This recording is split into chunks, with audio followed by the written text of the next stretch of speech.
Hello team, welcome to another ATP Geopolitics video with myself, Jonathan MS Pearce. Ukraine War news update, second part thereof for the 13th of February 2025. So much to talk about. I could do a 24-hour live stream and still not have exhausted what is going on at the moment.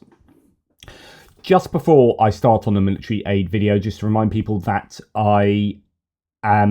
we are here supporting a campaign fundraiser for Rick the Ukrainian. It's detailed in the description below, and that is a kind of stopgap before we get another NAFO truck campaign, which will be a joint campaign with Rick the Ukrainian. Myself will have a joint patch, and one of our own patches will be doing, I think, 2 joint vehicles and then 1 vehicle each channel. So Rick the Ukrainian and ATP Geopolitics 2 vehicles, and then an ATP Geopolitics single vehicle. So we'll have a couple of patches and whatnot. So that anyway, in the meantime, but while we're getting that sorted, you can help out Rick's present campaign below. He's really transparent.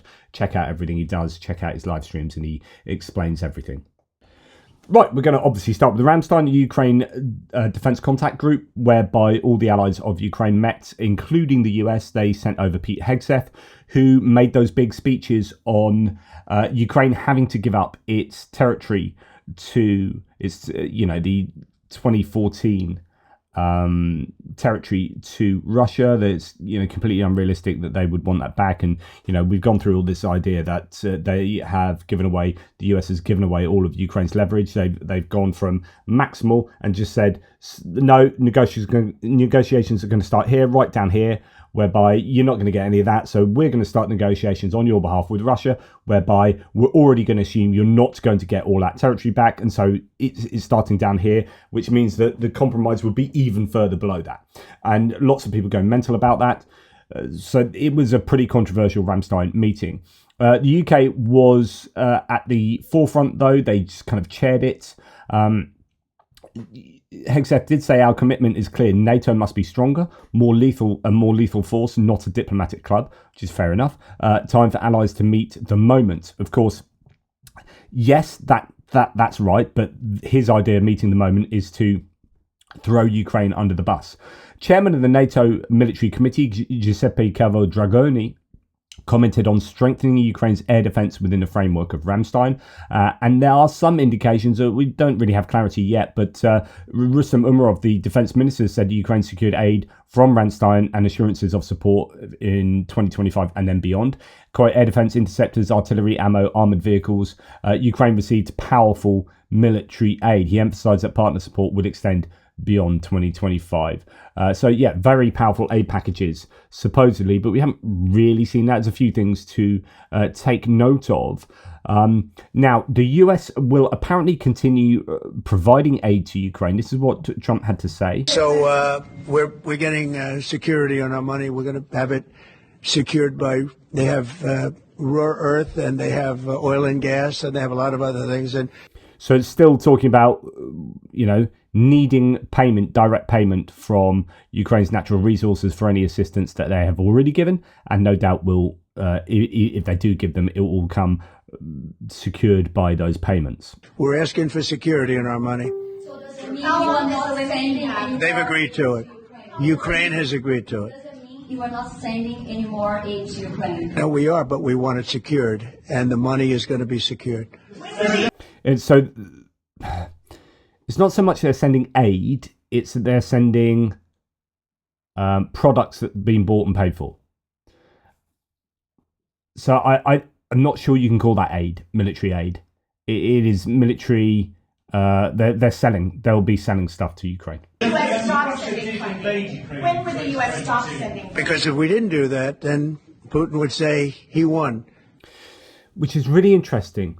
So words are really important, and they give you a window into people's psyche.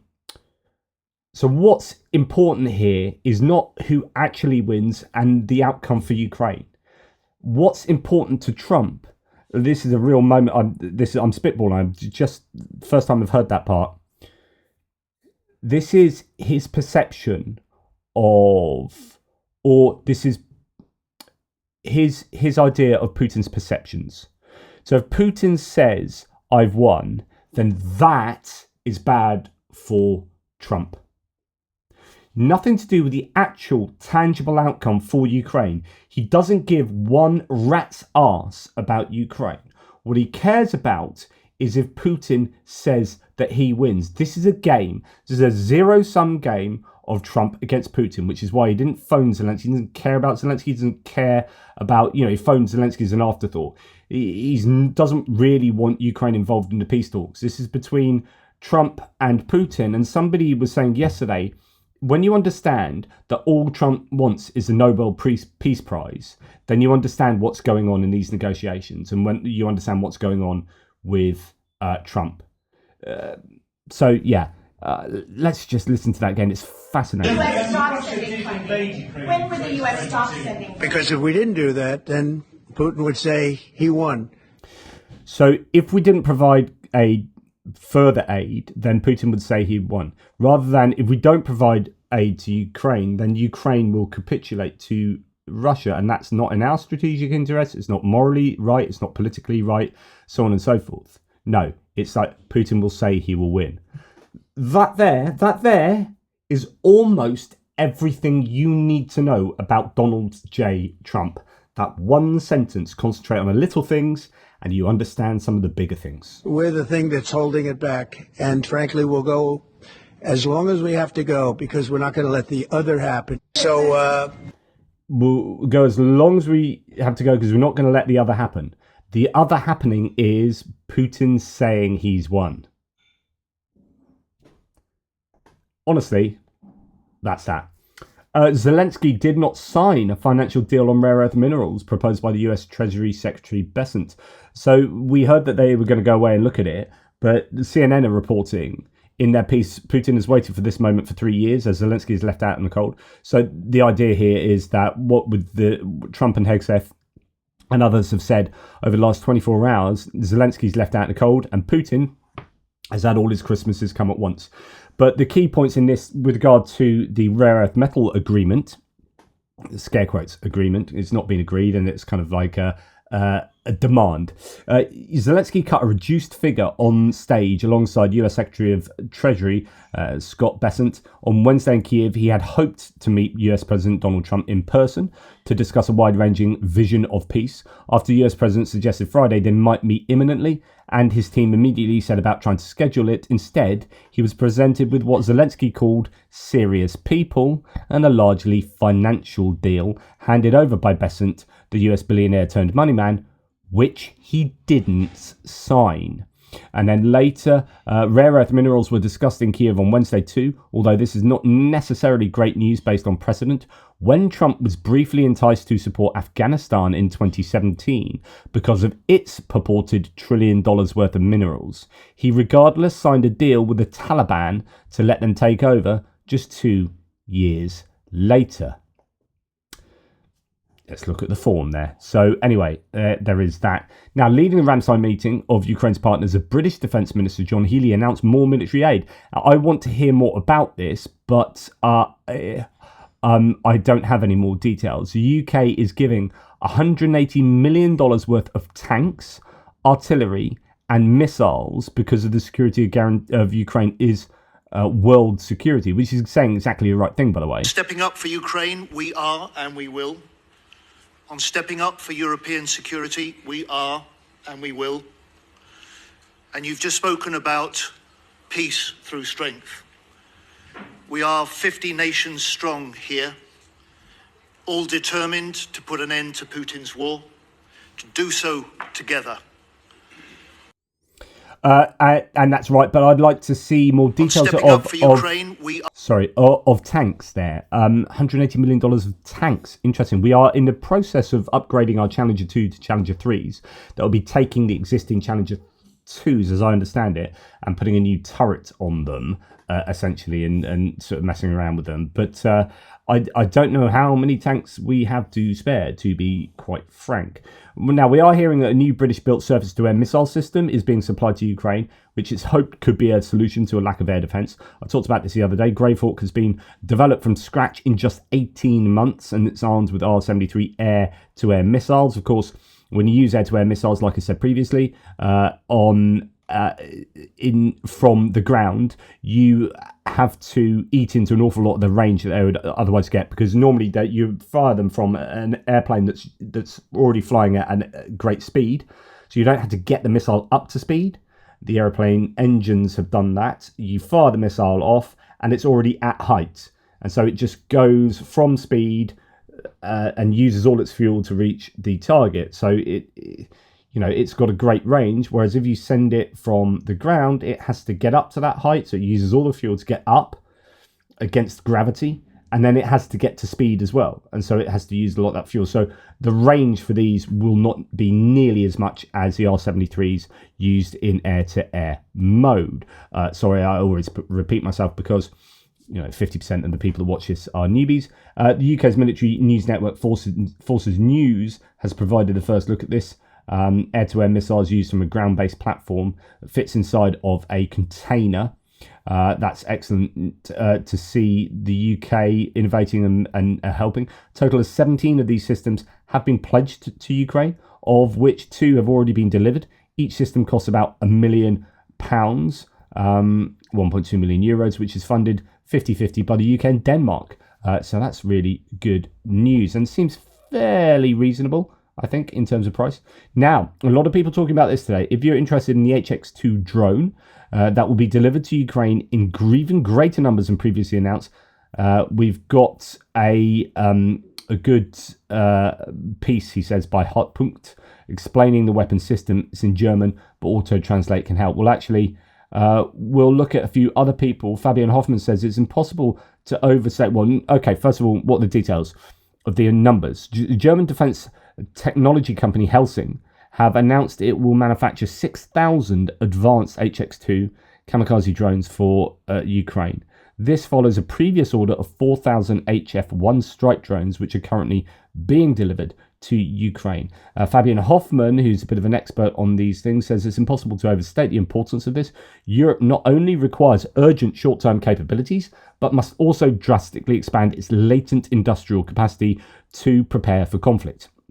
The next steps in the missile domain must be restart and scale up cruise missile production in Europe for high-end systems, place orders and expand manufacturing capacity for mini cruise missiles and long-range drones at scale, rapidly establish a production line for short-range ballistic missiles if necessary, though through licensed production of foreign designs that transitions to domestic systems within 5 to 10 years.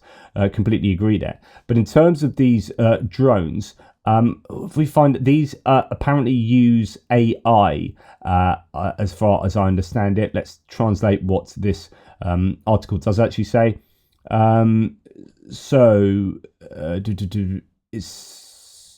Let's go down. According to the company, delivery of HX2 combat drones follows an earlier order for 4,000 combat drones, which are manufactured with Ukrainian partners and are already being delivered. With the new order, Helsing will become one of the largest manufacturers of combat drones in the world. We're increasing HX2 production in parallel with new orders. Blah, blah, blah, blah. I want to see. HS2 is described by the manufacturer as an electronically powered X-wing precision drone with a range of up to 100 kilometers. So this is kind of your Lancet type drone. This category of disposable combat drones or strike drones is more like ammunition than a classic drone or loitering ammunition, even if certain characteristics are comparable. This type of ammunition is a disposable drone specifically developed for the purpose of inexpensive and at the same time precise point target engagement. Unlike loitering ammunition, they are not designed to return and be picked up again if necessary. According to Helsing, the HX2 was designed from the ground up for mass production in order to keep costs significantly lower compared to conventional systems. HX2 is thus a powerful addition to common artillery systems. With HX2, we have created a new type of drone that combines mass with autonomy and extreme precision. Individual HX2s can reliably hit armoured targets even in electromagnetically highly contested environments. If used on a large scale along national borders, HX2 can serve as an invasion shield against land forces. Wow. It's based on a typical design feature of guided missiles, but is equipped with noticeably larger X-shaped wings and 4 electric propeller drives at the tip of the 4 also X-shaped tails instead of a rocket engine. Such a design can be used to achieve longer standing times and ranges in the target area, as well as steep approach angles. The system weight of the HX2 is 12 kilograms. The maximum speed, 220 kilometers per hour. Here it will probably be at cruising speed, but the combat speed in the terminal target approach not be the cruising speed. So that's more like the terminal target approach speed will be 220 kilometers now. According to Helsing, the HX2 should be able to be equipped with different payloads, multi-purpose anti-tank and anti-structural ammunition. And I think does it use AI? Yes. So it's also reasonable to assume that in addition to the reconnaissance and control software, other functions of the HX2 are AI supported. In addition to AI supported object recognition and identification, the HX2 disposable combat drone is also likely to have GNSS signal independent positioning and navigation capability. This allows the drone to operate safely and precisely despite electronic jamming measures. And then last bit here, the way the technology works is basically explained simply. The images obtained by the drone sensors are permanently compared with an uploaded georeference map image generated by current high-resolution satellite images, and thus the drone's position in space is calculated. Since the battlefield is constantly changing, weather, destruction of the infrastructure by combat, etc., the accuracy of the technology depends largely on the quality of the map images displayed, timelines and resolutions, as well as the ability of the system to work with as many reference points as possible. So there you go, that's the HX2, and they're making an absolute bucket load of these, which looks really good. Now, German to Ukraine has said Helsing announcing he may be coming on the live stream at 5 o'clock tonight, where I'll be speaking to Erland from Tochny.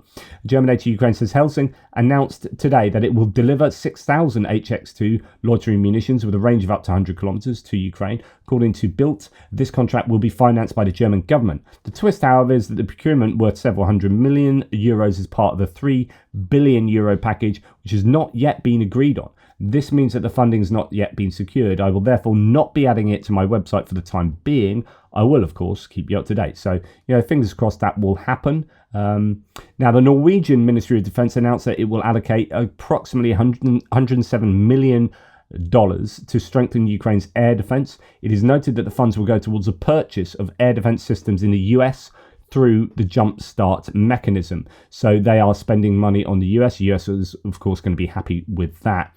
Also, Ukraine is discussing with Belgium the localization of F-16 servicing within the country. That will be good.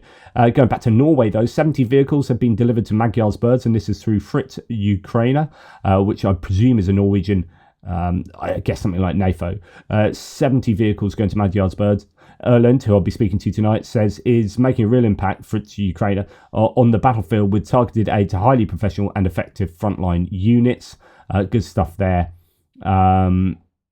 Yes, so as Magyar says, the full moon. Tonight the worms will be clearly visible, so this night there will be no other options except for the average 1.5 of worms' dumb faces laid with water. Thank you, eyes and sting, worm horror. I don't quite know what that means, but I'm sure he's having a go at the Russians. Right, moving on. So there's a little bit of a lack of clarity as to exactly what aid has been promised at Ramstein, but of course this stuff emerges anyway. So Max 24, not always like the most well cited of sources, though gives a bit of a summary, some of which we said already. I will repeat myself. Ukraine received new Patriot communication system from the US Army. So that's interesting. So the US has provided something there. The UK has announced a new $185 million military aid package to Ukraine, including drones, tanks, and air defense systems. Latvia is to transfer, so now we know it's 42 of the Patriot systems.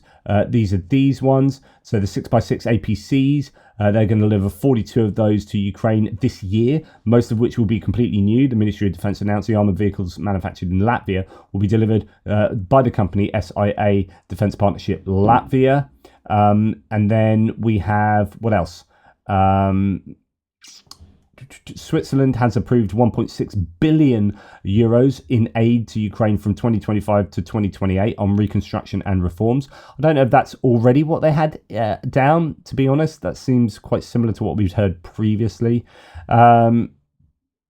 Estonia is ready to defend Ukraine in the event of repeat of military actions. Wow.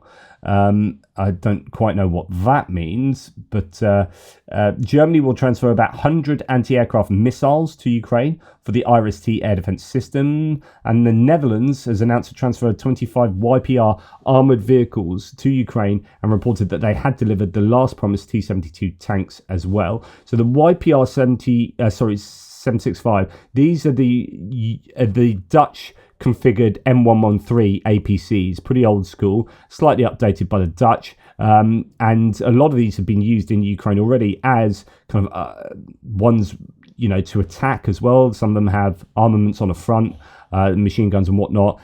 They've been used in a number of different ways, including medevac. So these ones will be medevac ones, so ambulances. 25 have been pledged, so that's really good news there. Ukraine has secured $58 million in a grant from Japan for reconstructions from the International Cooperation Agency. Helijet International has delivered a Sikorsky S-76A medical helicopter to Ukraine. Helicopter previously used for medical transport in British Columbia and Canada will now support life-saving evacuation missions in Ukraine. So that's really good news. That's Canadian airline and charter service Helijet International, in collaboration with the Ukrainian World Congress, Maple Hope Foundation and E+ Initiative, has donated that helicopter to Ukraine. So that's excellent news there. Ukraine will no longer create new brigades, an official says. This has been long anticipated, been long asked for, actually. Instead of creating new brigades, then you train them up and you get them ready, and then you see that actually the front line needs, well, this kind of unit over there, like a drone unit over there, maybe a medevac unit there, some artillery over there. So you split up that new brigade you've made and throw bits of that brigade all over the front line. Then what's the point in training that up as a whole brigade? So they are now realizing that you don't need to do that. What you need to do is just reinforce the existing brigades and units. So you can make, I don't know how they're going to do it, whether it's like marching battalions or whatever. You make these kind of transient groups and then plug them into different units, or you're like, we are recruiting for, I don't know, the 3rd Assault Brigade, and this will be a 3rd Assault Brigade unit, just a smaller unit, and then you train them up and then put them into the 3rd Assault Brigade or whatever. As you're going to start seeing the army move into, or more overtly move into, this corps structure, it might affect the way that these units are trained. In terms of procurement of vehicles, we could go the American way, which is just let an oligarch billionaire take over the government and then give him contracts. So Musk has been slammed as the State Department in the US has revealed a plan to buy $400 million in armored Teslas. Although the contract is still in its early form, it's going to be finalized in the 4th quarter, it's thought. They've even already taken the word Tesla out and just started to call them armored electric vehicles. But and by the way, Musk's son, if you see on camera, he walks up to Trump sitting at the Resolute desk and asks him to shut his effing mouth. Just hilarious. But there you go. Right. He's got a point. Europe fears bearing Ukraine's post-war costs amid exclusion from US-Russia talks, according to the Financial Times. European nations fear they will be left to shoulder the costs of post-war security and reconstruction in Ukraine as they remain excluded from the US-Russia talks on ending the war. And in fact, some of the numbers thrown around at the cost of that, pretty phenomenal, especially if the US are just not going to be paying for anything and just extracting from Ukraine.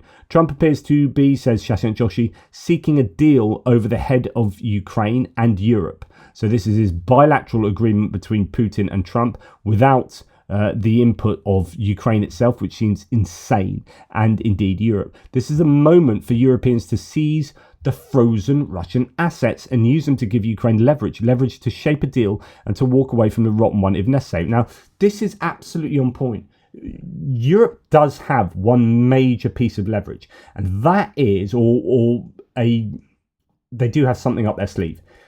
That is Euroclear, which is based in Belgium. It's this currency transaction company whereby something like $300 billion of those frozen Russian assets or thereabouts are in Belgium, in Euroclear. And that's not in the US, that's not in Japan, that's not in the UK, that is in Belgium, in the EU. And the EU, Europe as a whole, could just say to the US, okay, right, you're not playing ball anymore, so you can take your ball and you can sod off back home. And we are going to present Ukraine with a golden ball here. And Ukraine might then be able, with $300 billion, to prevail in the war. So Shashank Joshi continues, the Biden administration themselves was open to this, but most of the assets were under European control. The skeptics have included Germany, though see the Economist's Merz interview this week, so he might be probably the new chancellor in Germany, might be more up for that, as well as Belgium, France, and ECB. A real opportunity here for European leadership and initiative if they can seize it. And finally, finalement, we have Chrystia Freeland. Now, Chrystia Freeland, if you don't know who she is someone who's vying for leadership of the Liberal Party after she was a finance minister under Trudeau, then had a big argument with him. So read the tea leaves, saw that people were getting a bit Trudeau bored, and the Liberals were looking like they're underwater. The Conservatives under Pierre Poilievre were going to sweep the elections. Well, now, because of what Trump's done, the Conservatives have been somewhat kneecapped. And Mark Carney has come to the fore, the former governor of the Bank of England, who is a serious and competent guy. Being in charge of the Liberals there means that the Liberals are likely to hold on to power, maybe a minority government, maybe a majority government, if some of the polls are to be trusted at the moment. But Chrystia Freeland was also running, is also in the mix to be leader of the Liberal Party, but it looks like it's much more likely to be Mark Carney. Anyway, she's just said, so I'm giving you the preamble here because this is pretty important. Canada are part of NATO, Canada are part of America, and they are north of the USA, and we have a very strong statement from one of their prominent politicians here in Ukrainian. So she says this in Ukrainian. There's a massive diaspora community, obviously, in Canada. Canada continues to stand steadfastly with Ukraine and its brave Ukrainian people in their fight against tyranny. Supporting Ukraine is in the interest of all democratic countries. Ukraine should become a full member of NATO. Boom. Yes, drop mic. Absolutely 100% Chrystia Freeland. So it's really good to hear that. And that is in direct opposition to what the US has said.